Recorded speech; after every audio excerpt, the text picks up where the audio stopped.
নমস্কার, আমি শিল্পী। আমার নীল ক্যানভাসে আপনাদের সকলকে স্বাগত জানাই। আজ দিনটা ছিল শনিবার। সকালে যখন ঘুম থেকে উঠেছিলাম তখন প্রায় 5টা মতো বাজে। যখন ঘুম থেকে বাইরে বেরোলাম দেখলাম আকাশটা বেশ পরিষ্কারই আছে, আর ঠান্ডাটাও প্রায় কমে গেছে। ভাবলাম মর্নিং ওয়াকে যাওয়াই যেতে পারে। যেমন ভাবা তেমনই কাজ। মর্নিং ওয়াক থেকে ফিরে ফ্রেশ হয়ে প্রথমে ঠাকুরকে পুজো দিলাম। পুজো দিয়ে যখন রান্নাঘরে চা বসালাম, ভাবলাম আজ কি রান্না করা যায় একবার দেখে নিই। আরে ফ্রিজ খুলতেই তো আমার মাথায় হাত পড়ল, কারণ আজ কি রান্না করব। সবজি একদমই কম। বাবাই যেহেতু বেশ কিছু দিন ধরে ওর নিজের কাজ নিয়ে ব্যস্ত ছিল, তাই আমাকে বলেছিল যে হাট থেকে সবজি নিয়ে আসতে। মানে গত বৃহস্পতিবার ও আমাকে বলেছিল হাটবার যেহেতু ছিল, তাই সবজি ওখান থেকে কিনে আনতে। আমি তো একেবারেই ভুলে গেছি। তাই সকালবেলা বাবাই এসে আমাকে বলল চিন্তার কোনো কারণ নেই, কারণ আজ যেহেতু শনিবার, তাই দোকান বন্ধ করে ফেরার সময় ও সবজি নিয়ে আসবে। আমি ভেবেছিলাম আজ যদি সকাল সকাল রান্নাটা করে নিতে পারি, তাহলে দুপুরে একটু তাড়াতাড়ি লাঞ্চ হতে পারে। দুপুরে দোকান থেকে ফিরে রান্না করতে করতে খাওয়া দাওয়া করলে না অনেকটা দেরি হয়ে যায়। তাই আমি চিন্তা করে দেখলাম ভাতটা আপাতত করেই নিই, তারপর যা হোক দেখা যাবে। আপনাদের সাথে গল্প করতে করতে আমি বাড়ির সমস্ত কাজ সেরে চলে আসলাম দোকানে। দোকানে ঠাকুরকে ভালো করে পুজো দিয়ে আমি বসলাম একটু নিউজ পেপার পড়তে। আজকের নিউজ পেপার নয়, বেশ কিছুদিন আগের পেপারে আমি একটি খুব সুন্দর খবর দেখছিলাম। কি বলুন তো? চলুন আপনাদের সাথেও শেয়ার করে নিই। ডায়মন্ড হারবারের দিকে একটি পরিবার থাকে। ওনারা মানে হাজব্যান্ড ওয়াইফ দুজনেই না দৃষ্টিহীন। ওনাদের কথা বলছি তার কারণ দৃষ্টিহীন হওয়া সত্ত্বেও শুধুমাত্র অনুভূতির মারফত ওনারা একটি জীবিকা নির্বাহ করেই ওনাদের সংসার চালাচ্ছেন। জীবিকাটি কি বলুন তো? বলছি ধৈর্য ধরে শুনুন, তবেই না। জীবিকাটি হলো নিউজ পেপার বিক্রি।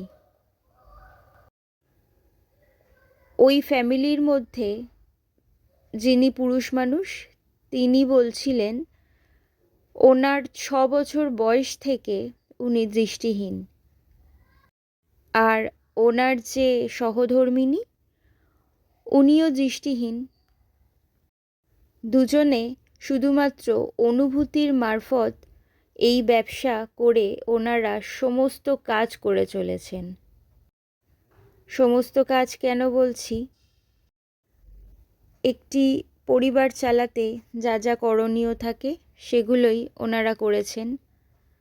ওনাদের একটি কন্যা সন্তানও আছে। সেই কন্যা সন্তানকে বিয়ে দিয়েছেন এই জীবিকা নির্বাহ করেই। নিউজটা পড়ে সত্যি ভীষণ ভালো লাগলো। মানুষের জীবনে প্রচুর সমস্যা আছে, আমারও আছে, আপনারও আছে। সমস্যা থাকার জন্য কোনো সময় হয়তো সৃষ্টিকর্তাকে আমরা দোষারোপ করি। কেউ সৃষ্টিকর্তার ওপর দোষ দিয়ে শান্তি পায়, আর কেউ নিজের যতটুকু আছে ততটুকু নিয়েই লড়াই করে। এই যে পরিবারটির কথা বললাম, এনারা নিজের যতটুকু আছে ততটুকু নিয়েই লড়াই করে চলেছেন। তো যাই হোক, এনাদের খবরটা আপনাদের সাথে শেয়ার করতে পেরে আমারও ভীষণ ভালো লাগলো। এই গাছগুলো মানে যে গাছগুলো আমি সকালবেলা টবে বসাচ্ছিলাম, সেই গাছগুলো হয়েছিল মাটিতে। টবে বসানোর একটিই কারণ, এই গাছগুলো নিয়ে আমি আমার শ্বশুরবাড়িতে রাখবো। মানে ওখানকার ছাদে আমার একটি ছোট্ট ছাদ বাগান করার খুবই ইচ্ছে আছে। দেখা যাক কতটুকু করতে পারি। অ্যাডেনিয়াম গাছগুলোকে দেখে না ভারী মায়া লাগছে। কারণ ওর যে পাতা কেটে দেওয়ার সময় চলে আসলো। তাই বেশি মায়া না বাড়িয়ে আমি দোকান বন্ধ করে দুপুরবেলা চলে আসলাম হচ্ছে বাজারে। বাজার থেকে আজকে সবজিপাতি কিনেই বাড়ি ঢুকতে হবে। তার আগে ভাবলাম এই যে জয়দীপদার দোকানে একটু দেখে যাই, মানে বাবাই এসেছে জয়দীপদার দোকানে একটু গল্প করতে। আমিও ভাবলাম আসি আর একটু জয়দীপদার দোকানের ভিডিও আপনাদের সাথে শেয়ার করি। গোবিন্দপুরের আশেপাশে যাদের বাড়ি আছে তারা একবার এই জয়দীপদার দোকানে আসতে পারেন, দেখতে পারেন এখানে কি কি পাওয়া যায়। জয়দীপদার দোকানে না যে সমস্ত ঠাকুরের বাসনপত্র পাওয়া যায় ভীষণ ভালো, আর উনি দামটাও ভীষণ কম নেয়। না না, শুধুমাত্র যে ঠাকুরের বাসনপত্র পাওয়া যায় তা কিন্তু একদমই নয়, বিভিন্ন গিফট আইটেমও পাওয়া যায়। আপনারা এসে একবার দেখতেই পারেন। আপনাদের সাথে গল্প করতে করতে চলে আসলাম বাজারে। বাজারও করতে হবে আর বাড়িও যেতে হবে। আর বাড়িতে গিয়ে রীতিমতো আমাকে রান্না বসাতে হবে, মানে বলতে পারেন একদম রোবটের মতো রান্না করতে হবে। সকালে যে আমি ভাতটা রান্না করে গেলাম সেটা তো আমার বেকার হয়ে গেল। না না, বেকার নয়। দুপুরবেলা বাবাইয়ের হঠাৎ করে ইচ্ছা হলো মাশরুম মশালা আর লুচি খাওয়ার, আমিও তাই করলাম। এখন বাজে সন্ধে 6টা মতো। আমি দুপুরে লাঞ্চ করে একটু ঘুমোচ্ছিলাম। তারপর ভাবলাম যে আজকে রান্নাটা করে তারপরে একটু দোকানের দিকে যাব। এখন একটু চা হলে ভালো হয়। ভালো হয় মানে খুবই ভালো হয়। সেটা আমাকেই বানাতে হবে। তাই যাই একটু রান্নাঘরের দিকে। দেখুন আমার পিছন পিছন এবার কে আসছে। সকালে যে ভাতটা বানিয়ে গিয়েছিলাম সেটার একটা কিছু ব্যবস্থা করতে হবে। দুপুরে তো বাবাই ভাত খাবে না বললো, তাই ভাবছি রাত্রিবেলা একটু চিকেন আনতে বলবো, সেটাই বানাবো। চিন্তা করছি এখন কি করবে জানি না। আর ভাতটাও তো মানে ওটা পরের দিন আর খাওয়া যাবে না। আজকের রান্না তো আজকেই ভাতটা খেয়ে নিতে হবে। দেখা যাক কি করি। সন্ধেবেলা চা খেয়ে চলে আসলাম রান্নাঘরে, কারণ রাতের রান্নাটা করেই নেব।